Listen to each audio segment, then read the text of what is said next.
Gloire au Seigneur. Amen. Sans plus tarder, j'aimerais, avant que nous puissions prier pour la parole de Dieu, la lire d'abord. Amen. Nous allons la lire d'abord. Et puis après, nous allons prier. Amen. Nous sommes toujours dans notre texte que nous avons élaboré déjà depuis, je crois, aujourd'hui 3 dimanches. Et nous voulons les conclure. Nous voulons le finaliser dans ce que le Seigneur nous a mis à cœur de partager durant ce temps, toujours dans ce même message, de voir Jésus seul. Amen. Quelqu'un dit voir Jésus seul. Nous lisons ce midi, nous allons juste lire une portion de cette parole parce que c'est ce qui va nous intéresser le plus ce dimanche. Donc nous sommes dans Matthieu au chapitre 17. Nous allons lire à partir du verset 6 jusqu'au verset 9 et puis nous allons prier. Amen. Vous y êtes? Matthieu 17, nous relisons, parce que nous avons déjà lu cela plusieurs fois. Nous n'allons plus commencer au verset 1er, mais nous lisons à partir du verset 6e seulement. Lorsqu'ils entendirent cette voix, les disciples tombèrent sur leurs faces et furent saisis d'une grande frayeur. Mais Jésus, s'approchant, les toucha et dit, « Levez-vous, n'ayez pas peur. » Ils levèrent les yeux et ne virent que Jésus seul. Comme ils descendaient de la montagne, Jésus leur donna cet ordre: ne parlez à personne de cette vision jusqu'à ce que le Fils de l'homme soit ressuscité des morts. Nous relisons encore. Lorsqu'ils entendirent cette voix, les disciples tombèrent sur leurs faces et furent saisis d'une grande frayeur. Mais Jésus, s'approchant, les toucha et dit, « Levez-vous, n'ayez pas peur. » Ils levèrent les yeux et ne virent que Jésus seul. Comme ils descendaient de la montagne, Jésus leur donna cet ordre: ne parlez à personne de cette vision jusqu'à ce que le Fils de l'homme soit ressuscité des morts. Nous disons Amen. Est-ce que nous pouvons maintenant nous incliner dans la prière et prier le Seigneur? Il peut avoir un mot pour toi. Il peut avoir peut-être un exemple pour toi ce soir, ce midi. Il peut avoir tout le message du début à la fin qui te concerne. Mais ma prière et le vœu de mon cœur est que nous ne soyons pas des auditeurs oublieux, mais que nous soyons des pratiquants de la parole de Dieu. Des milliers d'orateurs, des centaines, des dizaines de prédicateurs, nous les entendons parler. Nous les entendons à la télé, sur nos tablettes, à l'église. Des hommes de Dieu défilent, des hommes comme des femmes, ils parlent. Est-ce juste pour que nous puissions entendre combien ils peuvent articuler ou essayer de démontrer la parole de Dieu? Ou bien est-ce nous réalisons qu'ils nous parlent dans tous les sens pour que nous ne puissions pas rater celui qui était, qui est et qui vient? Pour que nos cœurs s'apprêtent, pour que l'Église s'apprête comme une bonne épouse préparée pour rencontrer son époux un jour. C'est pourquoi j'aimerais juste t'exhorter, pendant que nous allons aller dans cette parole, que tu ouvres ton cœur et ton esprit, afin que l'habitude s'éloigne de toi. Élevons nos voix, prions le Seigneur ensemble. Alléluia. Élève ta voix, demande à Dieu, sur base de sa parole, je ne sais pas, c'est toi qui connais les besoins réels de ton cœur et le Saint-Esprit qui veut te parler également ce midi. Élève ta voix, parle à Dieu. Alléluia. Béni soit ton nom éternel, parce que, Seigneur, ta parole, ô Dieu, est une lampe à mes pieds et une lumière sur mon sentier. Tu es le Maître, tu es le Tout-Puissant, tu es Dieu, tu es fidèle.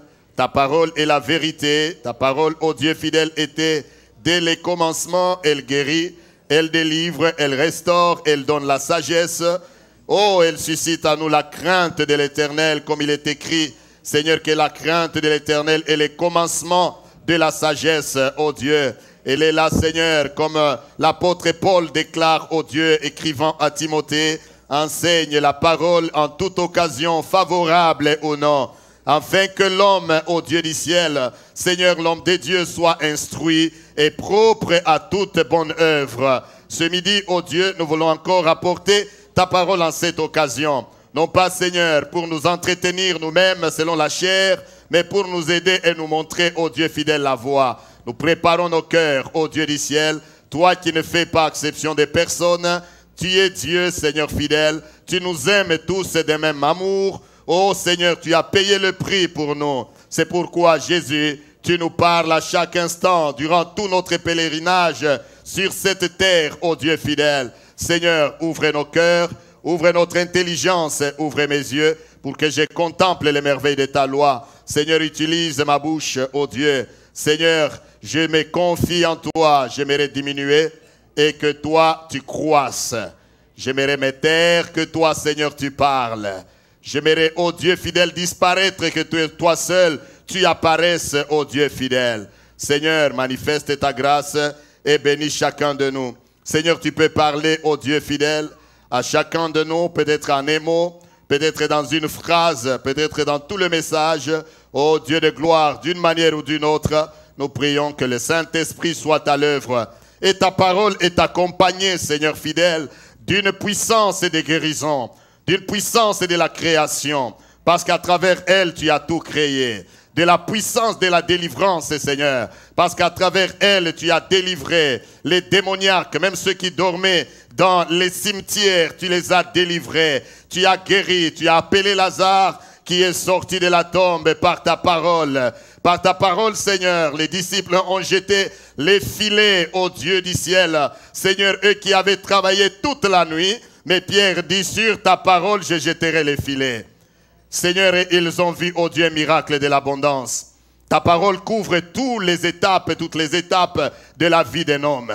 Ta parole change et transforme les cœurs. Seigneur, nous brisons tout esprit d'habitude et de routine et d'incrédulité, l'esprit de religion. Au nom puissant de Jésus, je m'en vais les lier maintenant et les déloger de chaque cœur. Au nom puissant de Jésus de Nazareth.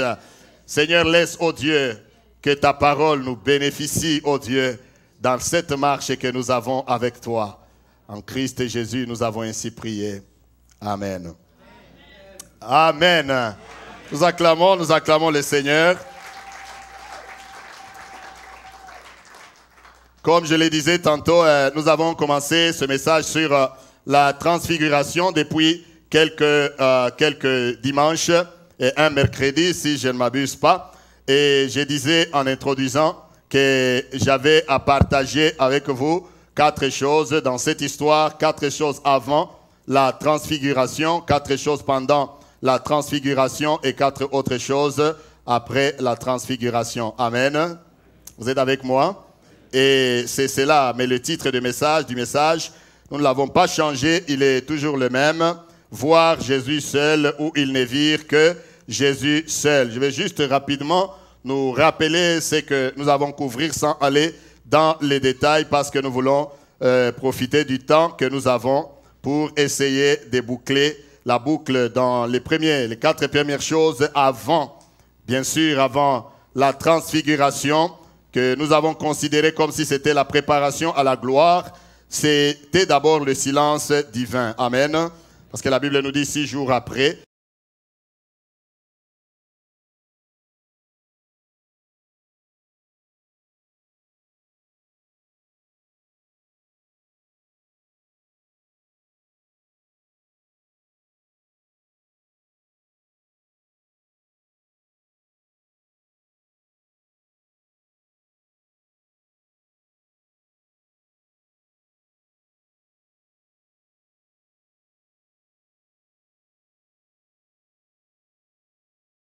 Nous nous mirons par rapport à la parole de Dieu et nous devons être conduits par le Seigneur. C'est la raison pour laquelle Jésus est appelé le bon berger. Quelqu'un dit Amen. Amen. Jésus est le bon berger. Le psalmiste dit l'Éternel est mon berger et je ne manquerai de rien. Amen. C'est lui qui me fait reposer, c'est lui qui me conduit dans la vie, surtout lorsque nous arrivons vers la fin de l'année comme ça, eh bien, tu as besoin de direction. L'homme a besoin de la direction divine dans tout ce qu'il fait. Quelqu'un dit Amen. Nous avons déjà couvert cela et nous avons couvert 4 autres choses où quelqu'un m'a dit que c'était seulement 2 parce qu'évidemment 2 autres, j'en ai juste touché en passant. Je vais revenir rapidement là-dessus, juste les énoncer également parce que c'est des choses que nous parlons très souvent. Les 4 choses pendant le temps de la gloire, nous avions parlé du désir, n'est-ce pas, de faire la volonté de Dieu. Alléluia. Parce que nous voyons Pierre dans toute cette gloire-là, Pierre dépassé. Luc même quand il écrit, il dit, Pierre dit, ne sachant pas ce qu'il disait. Lorsque Pierre a dit, Seigneur, il est bon que nous restions ici. Je bâtirai 3 tentes, une pour toi, une pour Élie et une pour Moïse. Luc, le médecin, quand il a collectionné les événements de l'évangile, il a écrit, il a dit, il a ajouté ses commentaires, là nous n'avons pas le temps de lire, il a ajouté que Pierre ne sachant ce qu'il disait. Amen. Donc pour Luc, ce que Pierre disait, eh bien il le disait dans la gloire, étant dépassé par les événements, il ne savait pas ce qu'il était en train de dire, mais il a dit des choses importantes, disant, ayant en lui le désir de faire la volonté de Dieu. Quelqu'un dit Amen. As-tu dans tout ce que tu fais le désir de faire que la volonté de Dieu? J'ai essayé de démontrer l'importance de faire la volonté de Dieu dans la vie d'un homme. Je n'ai plus le temps de revenir là-dessus. La deuxième chose, c'était de noter l'importance, tout en sachant que la relation est plus importante que le service. Quelqu'un dit Amen. La relation est plus importante dans tout ce que nous faisons. La relation, surtout par rapport à Dieu, la relation est plus importante que le travail que nous faisons. Dieu aime mieux, moi en tant que son serviteur, toi en tant que son serviteur, sa servante, il aime mieux ce que tu es en relation, que tu sois en relation avec lui plutôt que ce que tu fais. Nous disons Amen. Ça veut dire Dieu aime mieux que je sois son fils, plutôt que m'accrocher, donc m'accrocher au fait que je suis fils de Dieu, enfant de Dieu, plutôt que m'accrocher au fait que je suis pasteur. Alléluia. Parce que Dieu ne recevra personne sous un titre quelconque. Dieu ne recevra personne sous, je ne sais pas moi, les dénominations ou quoi que ce soit. Il nous voit tous comme fils et filles de Dieu. La relation est très importante que le service que nous faisons. Toujours dans cette brèche de la gloire, la troisième chose que j'ai mentionnée juste en passant, c'était l'obéissance à sa voix. Alléluia.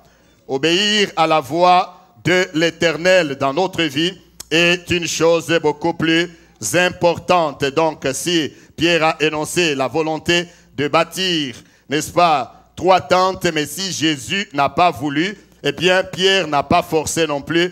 Il a obéi à la voix de son maître. Et la dernière chose était cette adoration qui est pourtant que nous passions comme, en lisant ceci, nous passons comme rapidement. Pourtant, la Bible dit, quand ils ont vu cela, eh bien, du temps que les autres hommes et la gloire puissent partir, ils étaient déjà tous visage par terre. Les gens qui refusent et qui disent que Jésus n'est pas Dieu, ils se trompent terriblement et éternellement. Amen. Les gens qui déclarent que Jésus n'est pas Dieu, Jésus n'est qu'un prophète, ils se trompent horriblement. Jésus-Christ est Dieu. Quelqu'un dit Amen. Jésus-Christ est Dieu, le Créateur. Il est venu, il a choisi de porter ses corps et de venir sur cette terre, de souffrir et de payer le prix afin de te racheter et de me racheter. La preuve en est que, parmi tant d'autres dans les Écritures, les Juifs qui, du reste, étaient très attachés, n'est-ce pas, à vénérer Dieu, l'éternel Dieu, selon la loi de Moïse, eh bien, à plusieurs occasions, nous les voyons visage par terre, adorant Jésus-Christ, que ce soit avant ou pendant sa vie ou après sa mort, ils l'ont adoré, disant, mon Seigneur est mon Dieu. Quand il est ressuscité, il a montré ses marques. Même à Thomas, l'homme qui était dur, Jésus lui a montré les marques parce qu'il disait, moi je ne croirai pas si je ne les vois pas. Amen. Jésus est venu et lui a montré ces jours-là les marques. Eh bien, Thomas s'est incliné. Il a dit, mon Seigneur est mon Dieu. Amen. Donc, l'adoration. Bien-aimé, lorsque tu vois Dieu et Dieu seul, l'adoration devient un mode de vie en toi. L'adoration, ce n'est pas seulement le fait que nous nous asseyons, la chorale passe, on chante pour nous des chants, nous chantons, nous sentons les paroles des chants, et puis surtout quand on chante, si c'est dans ma langue maternelle, là je sens vraiment que, oh, il y a l'onction. L'onction n'est pas seulement à cause de ma langue maternelle. Amen. L'adoration, ce n'est pas parce qu'on a chanté dans ma langue. Ça fait partie de l'adoration. Ce que je veux dire est que l'adoration n'est pas seulement lorsque la chorale nous chante des chants. Là, nous élevons nos mains et nous déclarons des belles paroles à Dieu. L'adoration, c'est un mode de vie. Amen. L'adoration, c'est toute la vie d'un enfant de Dieu. Tout ce que tu fais, tout ce que tu es, est une adoration. Tout à l'heure, nous venons d'adorer le Seigneur avec nos dîmes et nos offrandes. Quelqu'un dit Amen bien. Tout à l'heure, nous venons d'adorer le Seigneur avec nos dîmes et nos offrandes. Tout à l'heure, nous avons adoré le Seigneur avec des chants et des belles paroles. Amen.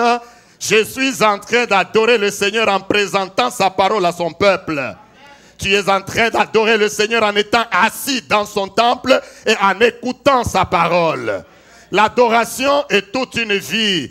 Partout où nous sommes, nous devons être des adorateurs de Dieu jour et nuit.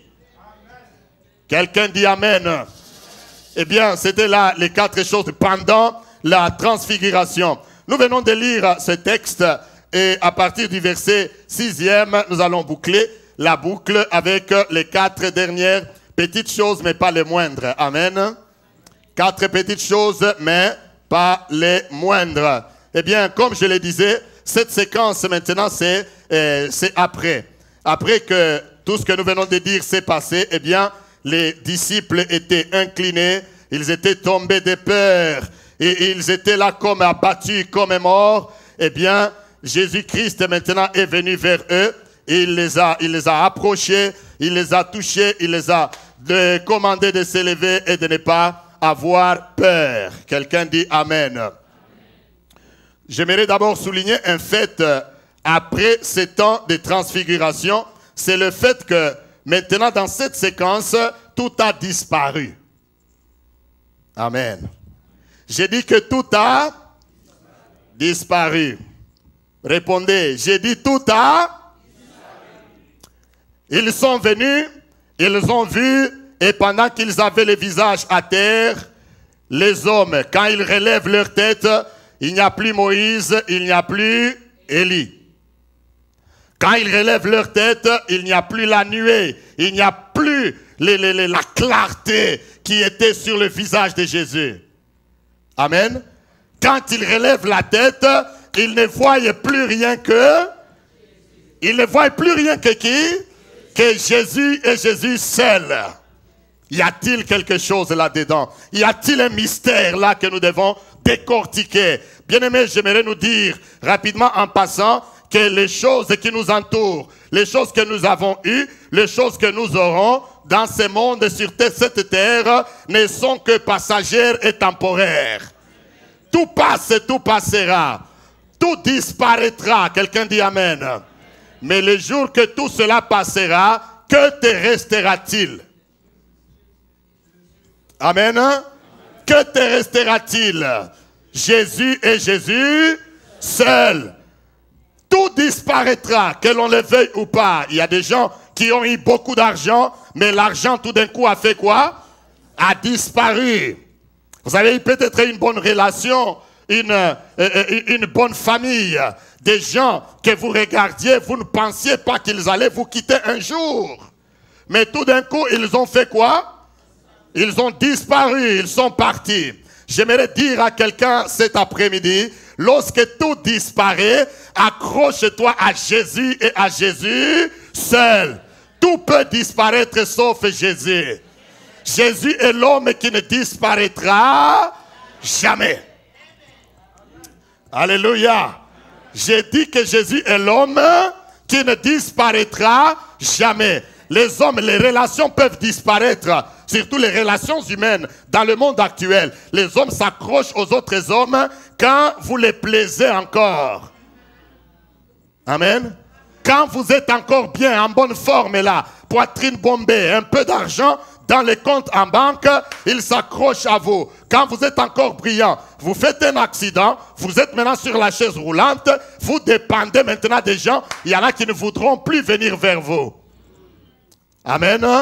Mais dans tout cela, ce que nous avons, ce que nous sommes, tout peut disparaître. L'homme de Galilée ne disparaîtra jamais. C'est lorsque tout disparaît que lui apparaît. Alléluia. C'est lorsque tout disparaît que Jésus-Christ fait quoi?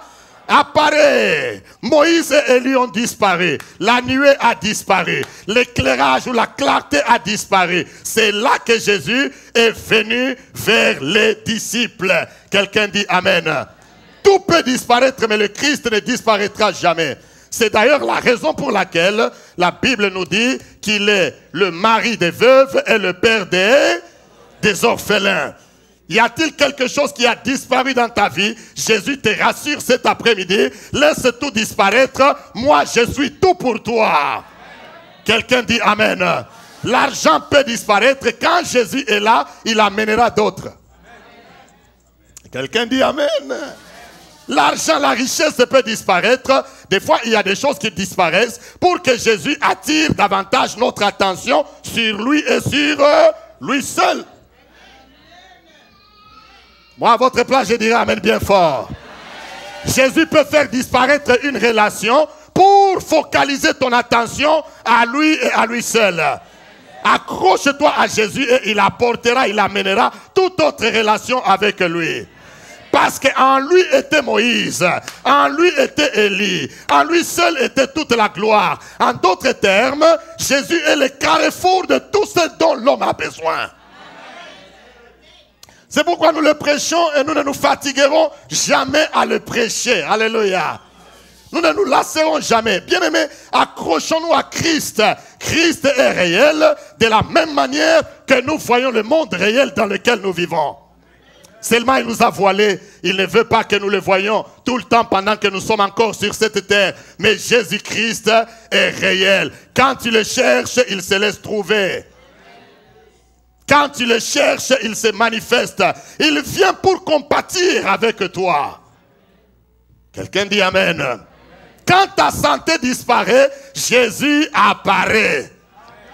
Jésus ne laissera pas les choses disparaître de toi pour te laisser seul. Nous allons le démontrer et le voir tout à l'heure. Non, quand les choses disparaissent, que ce soit le travail, que ce soit la relation, que ce soit ta santé qui va en dégringolant, tourne-toi, focalise-toi davantage sur Jésus-Christ et Jésus-Christ seul. C'est pourquoi il y a 4 petites choses qui se relèvent ici, parce que moi, je suis de ceux-là qui croient que la Bible, même un seul mot écrit dans la Bible a son importance. Amen. Même un seul mot, même une seule lettre dans ces saintes écritures, il n'y a rien qui est écrit pour juste combler les pages. Non. Alléluia. Il n'y a pas une histoire dans la parole de Dieu qui soit une histoire réelle. Le jour qui soit une histoire irréelle ou une histoire imaginaire ou juste écrite pour remplir les pages. Non. Le jour que Dieu t'ouvre les yeux, même sur la généalogie des noms. Amen. Même sur la généalogie des noms. Des fois, il y a des gens qui lisent les Écritures, ils ouvrent, je ne sais pas moi, surtout dans Lévitique. Ou surtout, ils ouvrent une page où tu vois des généalogies. Tel engendra tel, tel engendra tel, tel engendra tel. Comme maintenant là, vers le temps de Noël, probablement nous ne manquerons pas de lire ça. Amen. Amen. Nous ne manquerons pas de lire ça, les généalogies. Tel engendra X, X engendra Y, Y engendra Z, Z engendra A, A engendra B. Il y a des gens, quand ils arrivent là-bas, ils disent, ah, tout ça à cause de quoi? Et puis des noms compliqués. C'est vrai ou ce n'est pas vrai? Des noms compliqués. Si tu as le temps, assis-toi, fais l'étude de ces noms-là. Tu verras qu'il y a tout un message codé. Amen. Oh, disons Amen. C'est pour dire que les Écritures ont leur importance et tout ce qui est écrit a sa valeur dans notre vie. La Bible nous dit ici que, premièrement, Jésus s'approcha. Alléluia. Jésus fit quoi? Il s'approcha. Mais nous pouvons dire qu'ils étaient tous à la montagne, vrai ou faux? Oh, vous me suivez ou vous ne me suivez pas? Lisez les Écritures. Ils étaient tous à la montagne. Avec lui-même, ils ont vu la gloire. Ils ont vu tout ce qui s'est passé et parti et ils sont restés prosternés. Maintenant, la Bible dit que Jésus fit quoi? Jésus s'approche d'eux. Comme pour dire, c'est la première des choses. L'un des besoins les plus capitaux de la vie d'un homme sur cette terre, c'est d'avoir la proximité avec son Créateur. Amen. C'est d'avoir la proximité, être proche de son Créateur, être proche de celui qui t'a fait, être proche de celui qui t'a sauvé. C'est la raison pour laquelle, si vous lisez la parole de Dieu, vous verrez très souvent ces mots s'approcha. Jésus s'approcha, ces mots reviennent plusieurs fois. Bien qu'il était dans les parages, bien qu'il était avec eux à la même montagne de la transfiguration. Mais la Bible dit ici qu'il s'approcha parce que il est un homme qui veut combler les besoins. J'aimerais te dire, Jésus-Christ aime que nous soyons ses proches. Amen. Jésus-Christ aime que nous soyons ses proches, sa ceinture tout autour de lui et de lui seul. Jésus s'approche de ses serviteurs, c'est l'une des premières choses la plus capitale et la plus importante. Et comme pour dire, vous n'avez pas besoin de tout ce que vous avez vu tout autour. Vous n'avez pas besoin de Moïse. Amen. Vous n'avez pas besoin d'Élie. Vous n'avez pas besoin de toute la gloire là que vous avez vue. Mais vous avez besoin d'une seule personne en qui convergent toutes ces choses. C'est moi et moi seul. Comme pour dire que quand je m'approche de vous, je vous suffis. Bien-aimé, j'aimerais dire à quelqu'un cet après-midi, être proche de Jésus, c'est plus important qu'être proche même de la reine d'Angleterre. C'est plus important qu'être proche d'Obama. C'est plus important qu'être proche, je ne sais pas moi, de Stephen Harper, notre Premier ministre. J'aime mieux, je l'ai dit souvent, j'aime mieux le chant que chantent les messagers, que j'aime mieux avoir Christ. Quel est le plus grand bien que le monde peut offrir? Bien-aimé, être proche de Jésus, ce n'est pas être proche de l'Église. Tu peux être proche de l'Église, mais loin de Jésus. Ah, amen. Il y a des gens qui sont proches des pasteurs, proches des bishops, proches des archevêques, proches des prophètes. Amen. Proches des délivreurs. Mais tout cela, c'est proche des hommes. Alléluia. Disons amen. Mais être beaucoup plus proche de Jésus, c'est ce qui est plus important que toute autre chose. Parce que vivre proche des hommes, même loin du Seigneur, ne te bénéficiera en rien. Touche d'abord quelqu'un, dis-lui, sois proche de Jésus. Alléluia. Sois proche de Jésus. Quand on est proche de lui, bien-aimé, vous pouvez même être proche de toutes sortes de talents possibles. Les disciples, dans l'exemple, quand j'ai prié tantôt, lorsqu'ils étaient sur le lac en train de pêcher, en train de chercher d'exercer leur carrière. Bien-aimés, ils se sont rendus compte un jour, si vous lisez Luc au chapitre 5, ils ont pêché toute la nuit. Eux qui étaient des pêcheurs de profession, des professionnels dans la pêche. Mais cette nuit-là, ils ont travaillé, ils n'ont rien attrapé. Alléluia. Est-ce que quelqu'un me suit? Ils ont travaillé toute la nuit, ils n'ont rien eu jusqu'au petit matin, lorsque l'homme créateur de la terre et des cieux, l'homme appelé Jésus-Christ est arrivé. Il s'est approché d'eux. Il leur a dit, eh bien, éloignez-vous un peu de terre. Ils se sont éloignés. Il a enseigné. Et à la fin, il leur a dit, jetez maintenant quoi? Vos filets. Ils ont jeté. Et ils ont, la Bible dit, qu'ils ont attrapé une grande quantité de poissons. Pourquoi? Parce que celui qui a créé les poissons, bien qu'eux étaient professionnels dans ça, celui qui a tout créé était maintenant plus proche d'eux qu'auparavant. En cette fin de l'année, tu as beaucoup plus besoin d'être plus proche de Jésus. Alléluia. Ton besoin, ce n'est pas les hommes, ton besoin, c'est Jésus. Approche-toi de Jésus, il t'approchera du mariage que tu veux. Oh, quelqu'un dit Amen. Approche-toi de Jésus, il t'approchera du travail dont tu as longtemps souffert à chercher. Approche-toi de Jésus. Touche encore quelqu'un, approche-toi de Jésus. Bien-aimé, s'éloigner de Jésus, c'est s'éloigner de la vie. S'éloigner de Jésus. Aujourd'hui, comme je l'ai dit, nous aimons plus nous approcher des gens. Il y a des gens qui ne peuvent pas rester seuls. Mais quand je suis seul dans une pièce, si les hommes visibles ne sont pas là, il y a celui qui est dans mon cœur, qui est là avec moi les jours comme la nuit.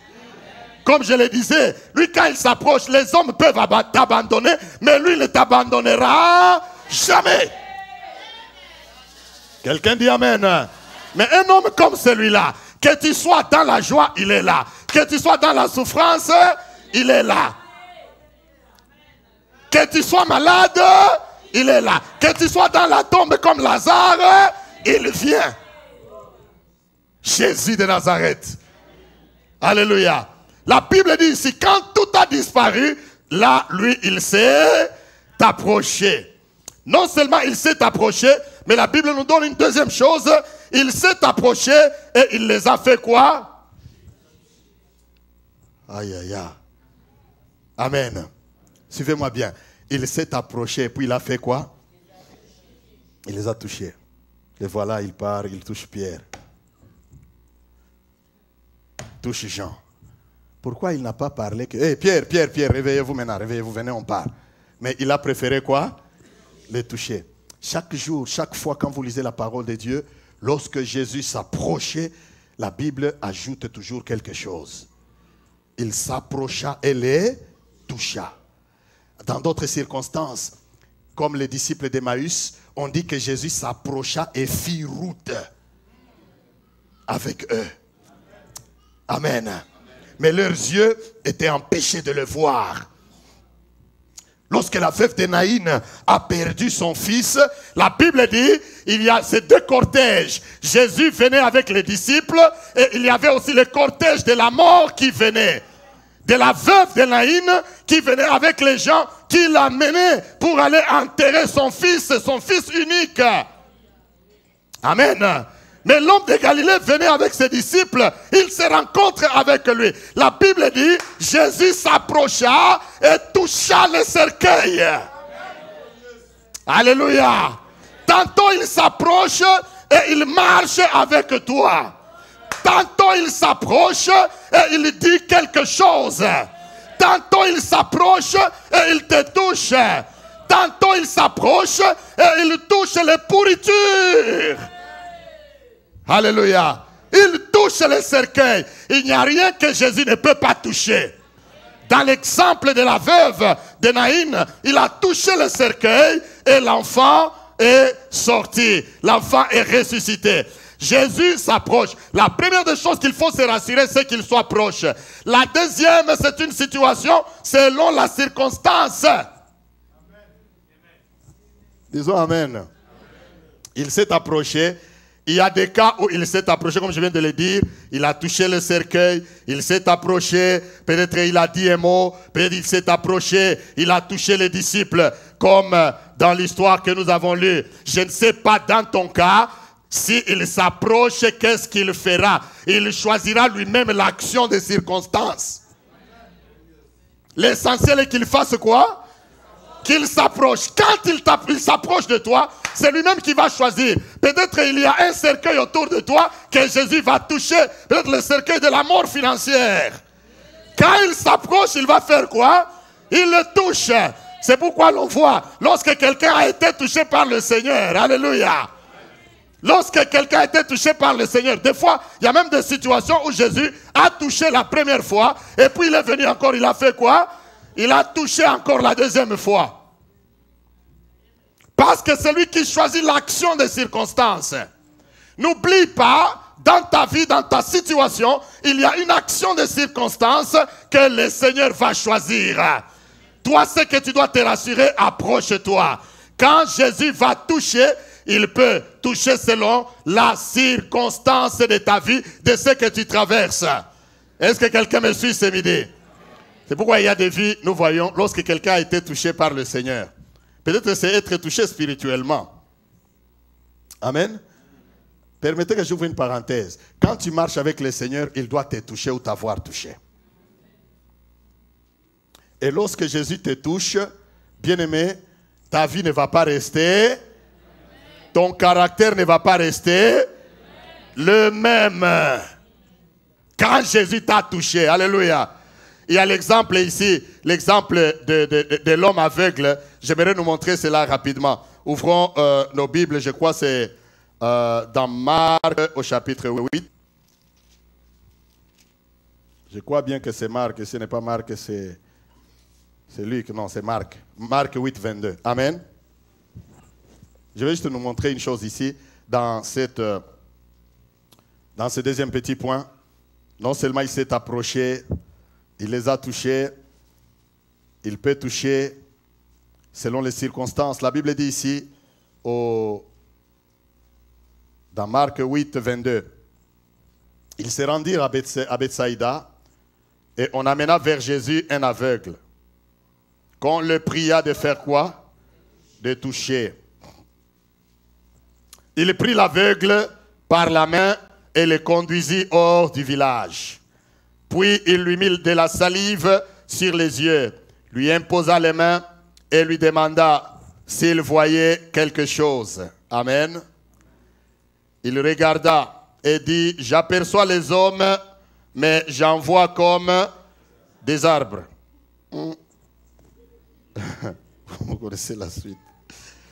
Et qui marche. Verset 25. Jésus lui mit quoi? De nouveau. Quelqu'un dit de nouveau.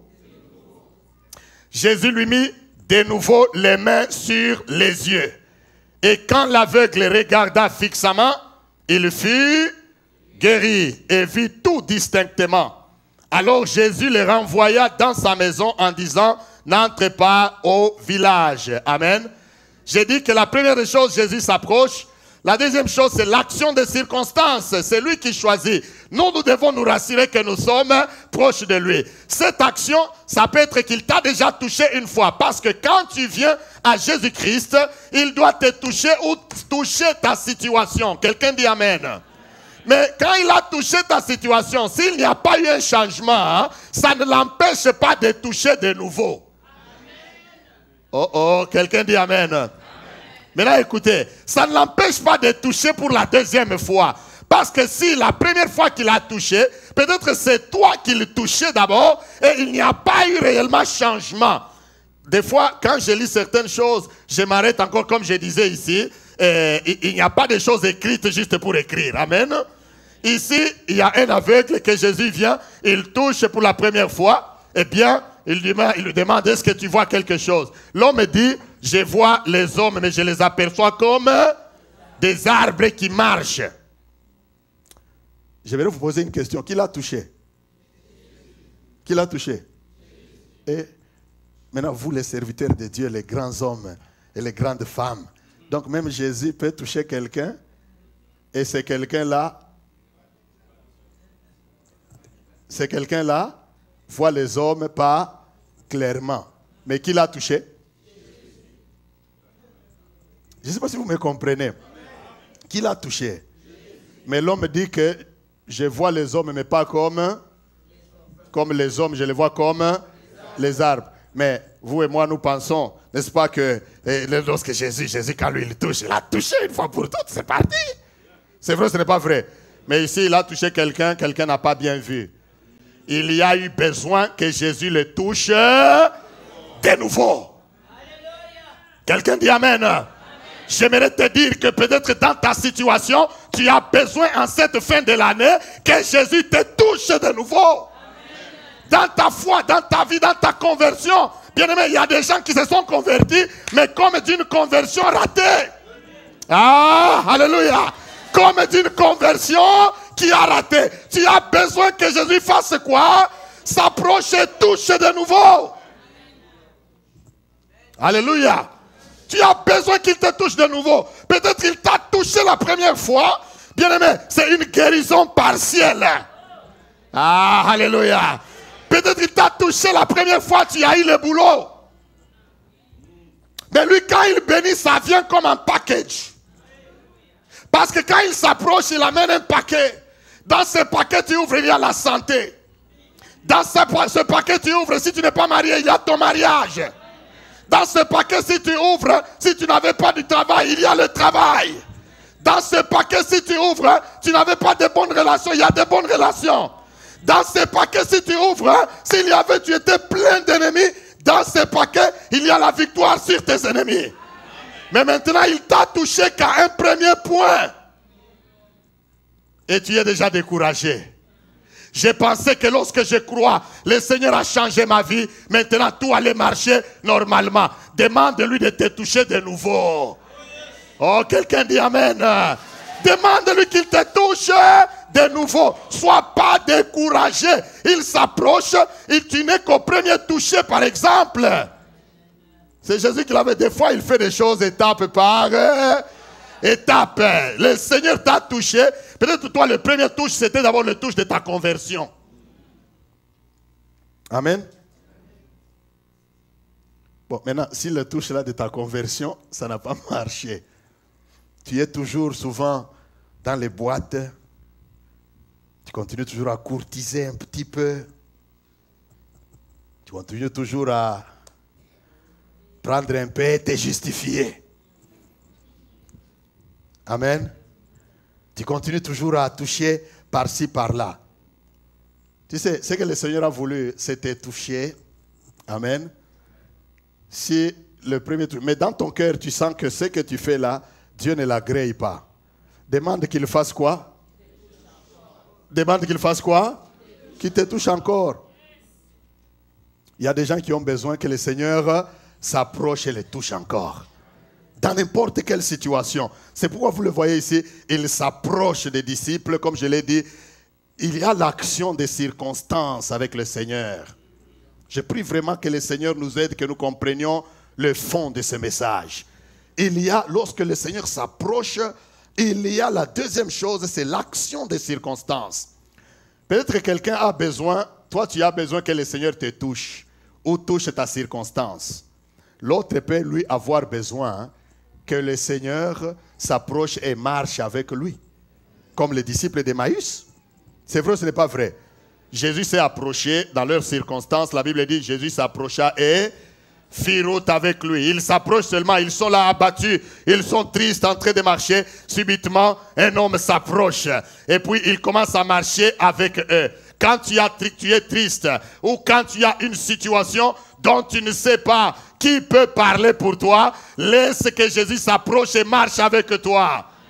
Tu veux aller à une interview, je ne sais pas moi, d'emploi ou de quoi que ce soit, laisse que Jésus marche avec toi. Qu'il s'approche et qu'il t'accompagne.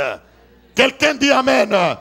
Tu veux aller, je ne sais pas moi, parler des gens, tu veux te marier, ou tu veux, je ne sais pas moi, tu veux trouver, tu pars chez le médecin. Le médecin a des choses qu'il dira sur ta santé. Laisse que Jésus aille avec toi. Parce que quand il est avec toi, c'est lui qui mettra dans ta bouche une parole de santé.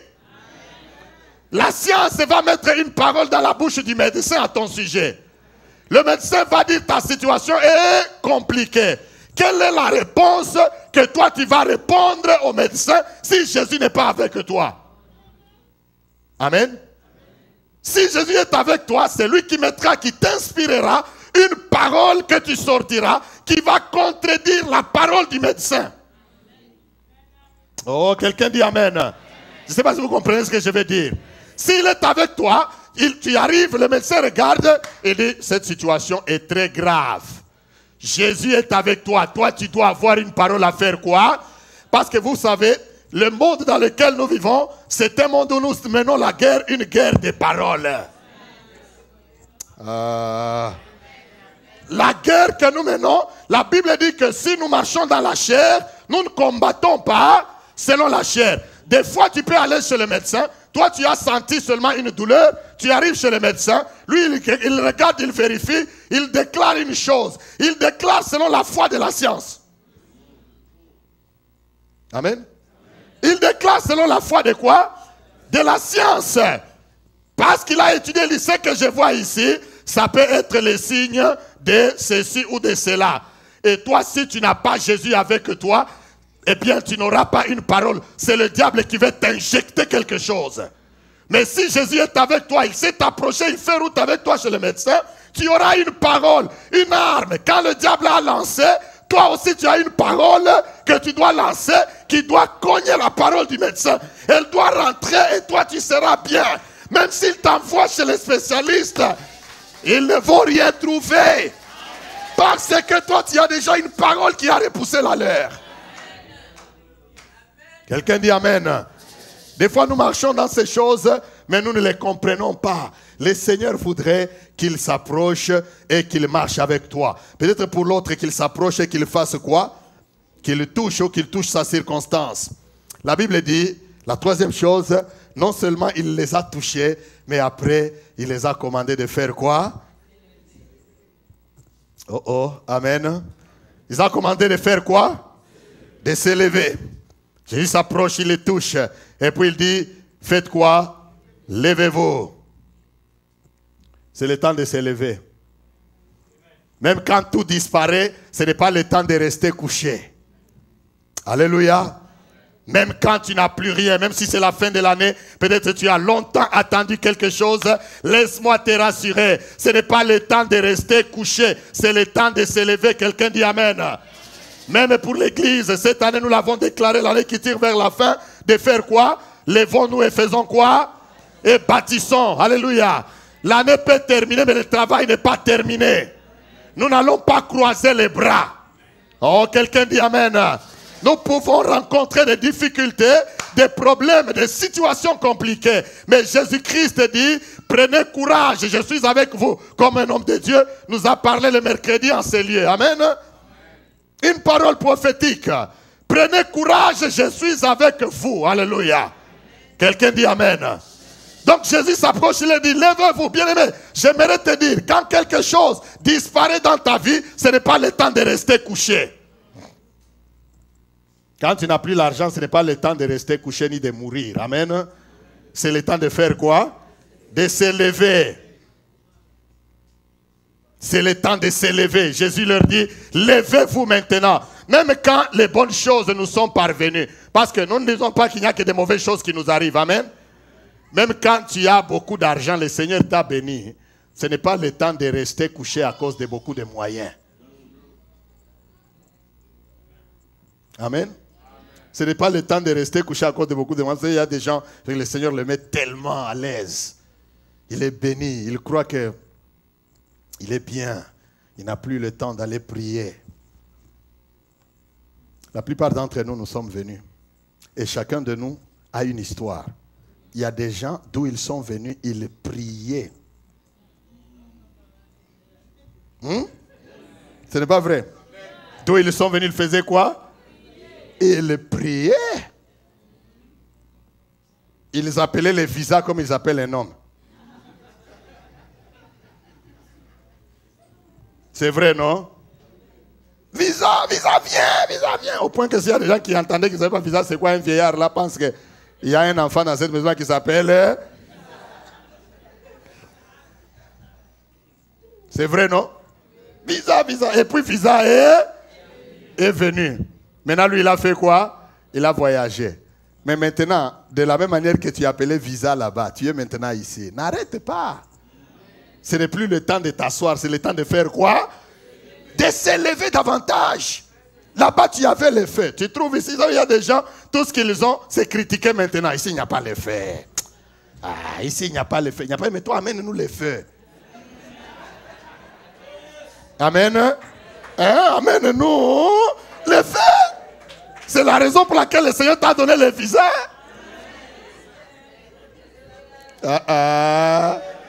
C'est vrai, ce n'est pas vrai. C'est la raison pour laquelle le Seigneur t'a donné le visa. Pour que tu viennes avec les faits que tu as là. Tu trouves les peu de faits que nous aussi nous avons. Nous mettons ensemble et ça fait un grand fait. Mais maintenant, toi, tu viens avec ton feu qui devrait s'ajouter à notre petit feu. Toi, tu viens, tu restes avec. Je te rassure. Et ton feu va s'éteindre. Si tu ne te lèves pas, ton feu va s'éteindre. Mais le nôtre, même s'il est petit là, peu à peu, le petit feu de pasteur Jacques, le petit feu de pasteur Eric, le petit feu de l'ancien Pierre, le petit feu de pasteur Élie, le petit feu de maman Mireille, tous nous mettons ensemble, ça fait quand même un feu et nous tenons. Amen. Et nous sommes debout. Alléluia. Parce que, bien aimé, ce n'est plus le temps de céder à l'intimidation. Parce qu'il y a même l'intimidation. L'intimidation, ce n'est pas seulement dans les écoles. Hein. C'est vrai, non? L'intimidation, ce n'est pas seulement dans les écoles, même dans l'église. Intimidation. Dans l'œuvre de Dieu, intimidation. Quelqu'un vous regarde, vous êtes bien, vous priez, vous jeûnez, vous priez, vous prêchez. Il regarde et dit, oh, il n'y a plus rien, il n'y a plus rien. Il n'y a plus quoi que toi, tu nous avais donné. Amen. C'est le temps de faire quoi? De nous lever, de cesser d'être observateurs. Le temps est arrivé de cesser d'être observateur, de regarder. Vous savez, Dieu confond la sagesse des hommes de ce monde. J'aimerais dire à quelqu'un ce matin, comme la sagesse que Mardoché avait donnée à Esther. Esther est entrée, elle est entrée dans la maison du roi, elle est l'épouse du roi. Amen. Elle mange, elle est en sécurité, elle a des gardes du corps. Mais son peuple dehors là est menacé. On veut le tuer. Mardoché cherche par tous les moyens de faire parvenir un message à Esther. Il dit, dis ceci au roi. Il lui dit, pour qu'on suscite la sécurité de son peuple. Esther qui dit, vous savez, moi, ça fait tout un mois, et bien le roi ne m'a même pas tendu le bâton. Parce que pour aller vers le roi, il fallait, même si tu es sa femme, il devait t'appeler. Mais tu n'as rien fait pour qu'il t'appelle. Tu n'as pas cherché qu'il t'appelle. C'est vrai ou ce n'est pas vrai? Donc, elle ne voulait même pas le faire. Mardoché lui dit, écoute, si toi, Esther, tu ne comprends pas que c'est pour des temps comme celui-ci que Dieu t'a mis dans le palais là. Amen. C'est pour des temps comme celui-ci que Dieu t'a mis dans le palais. Si tu ne comprends pas ça, eh bien, le secours va faire quoi? Viendra d'ailleurs. Ah. Oh, alléluia. Le secours viendra d'ailleurs. Mais tu périras toi et la maison de ton père. Qu'est-ce que je veux dire par là? Bien-aimé, tu peux ne pas t'élever, hein, mais le Seigneur suscitera toujours pour son église, pour son œuvre. Il suscitera toujours quelqu'un qui s'élèvera. Amen. Bien-aimé, c'est pourquoi le Seigneur veut que le peu que tu as, même dans les dîmes et les offrandes. Il y a des gens, ils retiennent sa dîme et son offrande. Bon, je ne vois plus clair. Je vais d'abord voir qu'est-ce qui se passe. Ma dîme, je mets de côté. Je vous observe. Et puis il nous regarde. Il pense que le mois là, nous allons être bloqués. Non, non. Ce n'est pas l'œuvre d'Élie. Amen. Ce n'est pas l'œuvre de Maman Jackie. Ni de ses anciens, ses serviteurs de Dieu. C'est l'œuvre de qui? De Dieu lui-même. Tu peux croiser les bras. Le secours peut venir. Mais la bénédiction que toi tu devrais avoir, tu ne l'auras pas. Disons Amen. C'est le temps de nous lever, Église de Dieu, grandissons. Les chaises vides là, n'attendez pas que nous ayons je ne sais pas moi, une grande campagne d'évangélisation. Qu'un évangéliste vienne d'ailleurs pour venir nous aider. Les peu de personnes que tu connais là, c'est eux que le Seigneur voit qui doivent remplir ces chaises là. Quelqu'un dit Amen. Seulement, lève-toi et aie le courage de témoigner. Disons Amen bien. Amen. Je vais m'arrêter dans quelques minutes. Disons encore Amen bien. Aie le courage de faire quoi? De te lever. Lève-toi. Jésus les touche. Il s'approche, il les touche et il leur dit, faites quoi? Levez-vous. Et la dernière chose qu'il leur dit, un message puissant, il dit, n'ayez pas peur. Amen. Touche d'abord quelqu'un avant de terminer, dis-lui, n'ayez pas peur. N'ayez pas peur. Amen. N'ayez pas peur. En d'autres termes, sois rassuré. Des fois, il y a des choses qui peuvent nous intimider, comme je le disais tantôt. Peut-être les bonnes choses comme les mauvaises choses. Parce que la nature de l'homme, c'est toujours la nature d'avoir peur. Je me disais, mais qu'est-ce que ces disciples avaient que Jésus avait vu d'avoir peur dans cette belle histoire? Amen. Vous n'avez pas lu. Regardez un peu. Qu'est-ce qu'il y avait ici d'avoir peur? Parce que ce qu'ils ont vu, ce n'était pas l'enfer. Ce qu'ils ont vu, ce n'était pas les démons. Et qui ont vu Jésus délivrer même les hommes comme les démoniaques de Gadara. Un homme qui était rempli d'une légion de démons. Jésus l'a délivré. Ils ont vu Jésus faire de grandes choses. Mais ils n'avaient pas peur. Mais ici, ils ont vu la gloire. Ils ont vu Moïse et Élie. Ils ont vu la nuée. Et à la fin, Jésus vient vers eux. Levez-vous, n'ayez pas peur. Qu'est-ce qu'il y avait? Des fois, même les belles situations peuvent nous faire peur. Alléluia. Je vais vous dire une chose. Même une belle situation peut te faire peur. Tu peux être là, le Seigneur commence à répondre à tes prières. Toi, tu commences à avoir peur. Je ne comprends pas ce qui m'arrive. Tu ne comprends pas ce qui t'arrive. Tu as prié, non? Vous n'avez jamais vu des gens comme ça? Tout le temps, partout où tu vas, Dieu t'est favorable. Tu arrives au travail, on t'engage sans interview. Amen. On t'engage sans interview. Tu arrives seulement, c'est toi qu'on voulait. Pas, tu es engagé. Tu veux faire, mais il n'y a pas d'interview, tu es déjà engagé. Ton poste, voilà, papa, tu commences demain. Amen. Tu rentres. Tu t'étais agenouillé, tu priais pour papa ou maman qui était malade au pays. Quand tu rentres de l'interview, on t'a engagé. Tu arrives, le petit frère appelle. Oh, grande sœur, comment ça va? Non, ça va bien. Comment va papa? Il va très bien. Oh, gloire à Dieu. Amen. Il y avait une autre situation qui t'intimidait. Et bien sûr, le chant. Et puis vous allez voir que je ne comprends pas. Je ne comprends pas vraiment. Tu as prié pour sa croix. Amen. C'est la raison pour laquelle Jésus les prend. Il leur a fait voir la gloire. Mais malgré cela, ils commencent à avoir peur. Jésus les rassure. N'aie pas peur. Parce qu'avec le Seigneur, tu peux avoir des situations difficiles, mais tu peux aussi avoir des situations favorables et merveilleuses. Mais dans tout cela, n'aie pas peur car le Seigneur est là. C'est la fin de l'année, mais n'aie pas peur. Quelqu'un dit Amen. Touche quelqu'un, dis-lui, n'aie pas peur, même si c'est la fin de l'année. Il y a des gens qui croient que c'est la fin de l'année, ils vont mourir. Tu ne vas pas mourir, tu seras toujours là. Tes ennemis vont passer, toi tu es là. Parce que le Seigneur est avec toi. Quelqu'un dit Amen. Les Égyptiens que tu as vus tout le long de l'année, tu ne les verras plus jamais. Parce que le Seigneur s'est déjà approché de toi. Il a touché ta situation. Il est Dieu, il n'est pas un homme. Tout ce qu'il te dit, n'aie pas peur. Si les choses, les affaires marchent bien, n'aie pas peur. Que peut-être ça va tomber demain. Ça ne tombera pas. Il y a quelqu'un qui les soutient. Il y a quelqu'un qui est en train de diriger tes affaires.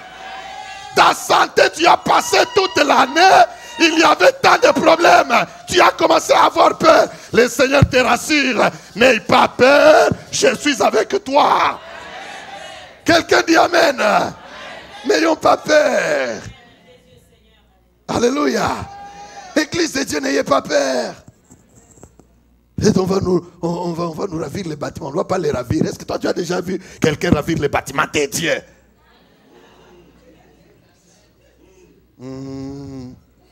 Bon, j'ai terminé, n'ayez pas peur. Amen. N'ayons pas peur. Alléluia.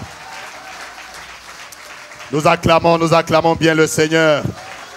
N'ayez pas peur. Alléluia. Gloire à l'Éternel, notre Dieu. Nous allons baisser nos têtes dans la prière pendant que la chorale avance. S'il vous plaît, j'aimerais que nous puissions prier un peu. Peut-être que tu es là. Tu as besoin que Jésus s'approche, soit qu'il te touche toi-même, ou qu'il touche ta situation, qu'il touche ton cas. Avant de partir de ces lieux, nous voulons lui présenter toutes les situations ce midi.